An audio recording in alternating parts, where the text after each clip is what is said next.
Hello and welcome to Craft with Ronnie. I'm Ronnie Johnson, an independent Stampin' Up! Demonstrator, and I'm here today to bring you Techniques Tuesday. Today I want to talk a little bit about large background stamps. This one, Berry Harvest, is a beautiful stamp, makes great backgrounds for cards, can make great focal points even.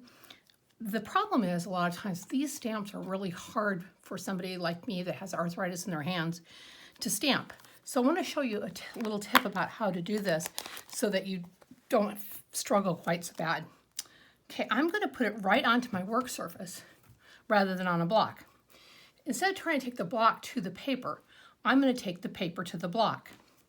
So I'm going to go ahead and I'm going to ink up my stamp, and I'm using the Memento Tuxedo Black Memento ink.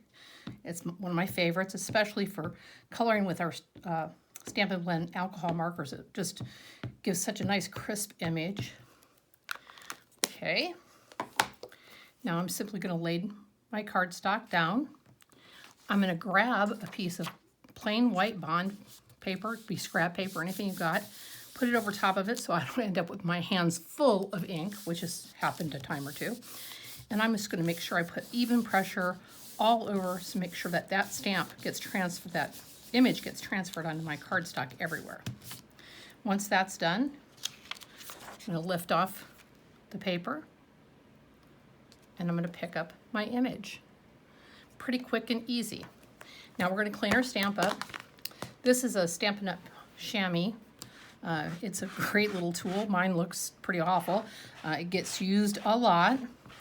Just going to clean it off, that simple. This does like to stick to my surface. Put that off to the side. So the technique I'm going to talk about today is called highlighting or spotlighting, and this is the card that I made using that background stamp. So I'm going to talk a little bit about how we did it. First of all, we stamped the image and then die cut a portion of it. And I use these great stylish shapes dies. I use them all the time. They're great shapes. They're stitched, which always adds a little extra interest. Very versatile set. Probably one of my most used die sets.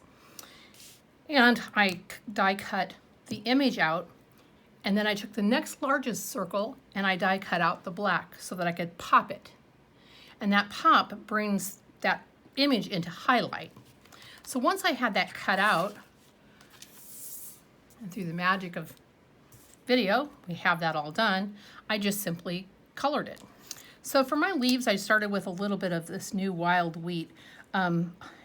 First time I saw this technique with using the kind of a yellowish mustard color, I thought, oh, for a leaf, but you know, it really does give it a beautiful color.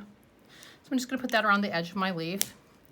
Then I'm gonna take my dark Old Olive, and I'll highlight the veining. Maybe just a little color in there. I'm going to come in with my light Old Olive, add just a little bit more of that color. Then I'm going to go to my Granny Apple Green, and I really like the Granny Apple Green. It's got a nice bright vibrant color to it. So I'm going to use the darker, and I'm going to put just a little more on the edges, just getting it, and maybe just to one side more than the other, because leaves are not like perfectly even. And then here's the light Granny Apple Green, and I'm going to come in and I'm just going to blend all those colors together, using that lightest green to kind of just make it all into one nice smooth color. And so there's a leaf. For my berries, I just used one of my favorite reds. It's called Cherry Cobbler, and that's exactly what it looks like. I'm going to take a little bit of the dark Cherry Cobbler, and I like using the brush tip to do this technique. I'm just going to add just a little bit of the really dark red at the bottom of the berries. Then I'll come in with the lighter red, and I'll add the rest of the color of the berries. So that's all there is to it. You just finish the piece out and then mount it onto that black circle. So let's bring that card back over here again. It's a nice, simple, easy card, but I did want to show one more tip and technique. The gems on here are just nothing more than the basic rhinestones. And I took my cherry cobbler, losing my thought there, and and that's one of the great things about Stampin' Up! And their products, because they coordinate so beautifully. So now you have gems that coordinate perfectly with your paper. For my sentiment, I used the Go-To Greetings. This one is a real versatile set. It has Happy Birthday, Thinking of You, Just a Note, and Thank You. And it has it in 3 different sizes and fonts. And so it's just really flexible and easy to use. Well, that's it for today. I hope you enjoyed this spotlighting technique. It's something that I had used a long time ago. I haven't used it in a while, and it was a lot of fun to get in there and play with it a little bit. So until next Tuesday, happy crafting.